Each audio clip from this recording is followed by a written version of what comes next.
முதலமைச்சர் ஸ்டாலின் சொல்லி கொடுத்தபடியே அமைச்சர் துரைமுருகன் குறித்து ரஜினிகாந்த் பேசியுள்ளதாக அதிமுக முன்னாள் அமைச்சர் KP முனுசாமி தெரிவித்துள்ளார். கிருஷ்ணகிரியில் செய்தியாளர்களிடம் அவர் தெரிவித்த கருத்துக்களை சூப்பர்வைஸ் பகுதியில் தற்போது பார்க்கலாம். அதாவது ஒரு மிகப்பெரிய சந்தேகம் வலுக்கிறது.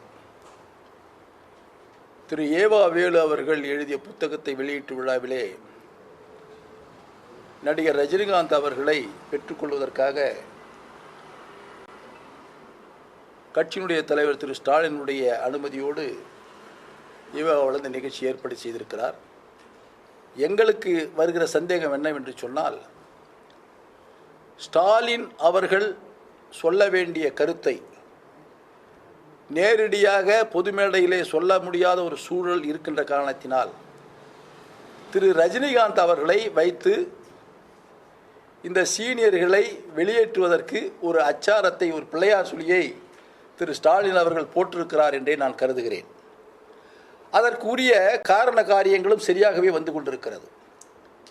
ஒரு கட்சிக்கு கடுமையாக உழைத்தவர் திரு துரைமுருகன் அவர்கள்.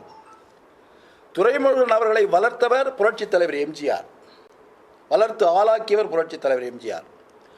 ஆனால் புரட்சித் தலைவர் எம்ஜிஆர் அவர்கள் வளர்த்து ஆளாக்கினாலும் கூட திரு துரைமுருகன் அவர்கள் எனக்கு எம்ஜிஆர் அனைத்தும் கொடுத்தார், ஆனால் எனக்கு தலைவர் என்னுடைய தலைவர் கருணாநிதி தான் என்று திரு துரைமுருகன் அவர்கள் சொன்னார்கள்.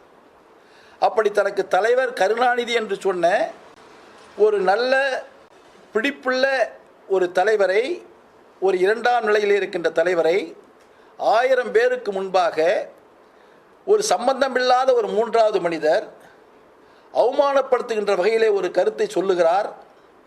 அவர் ஒரு சீனியர், பழைய மாணவர்கள், திறமை உள்ளவர்கள், அவர்களை எல்லாம் இன்னும் தொடர்ந்து வைத்துக்கொள்ள வேண்டுமா என்ற ஒரு வினா எழுப்புகிறார்.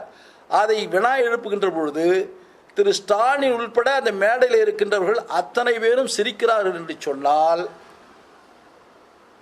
தன் பக்கத்திலே அருகாமையிலே இருக்கின்ற இரண்டாம் நிலையிலே இருக்கின்ற ஒரு தலைவரை அவர் அவமானப்படுத்துகின்றது போல் பேசுகிறாரே, நாம் சிரிக்கலாமா என்று அவர்கள் சிந்திக்காமல் சிரிக்கிறார் என்று சொன்னால், இவர்கள் சொல்லித்தான் அவர் செய்திருக்கிறார்.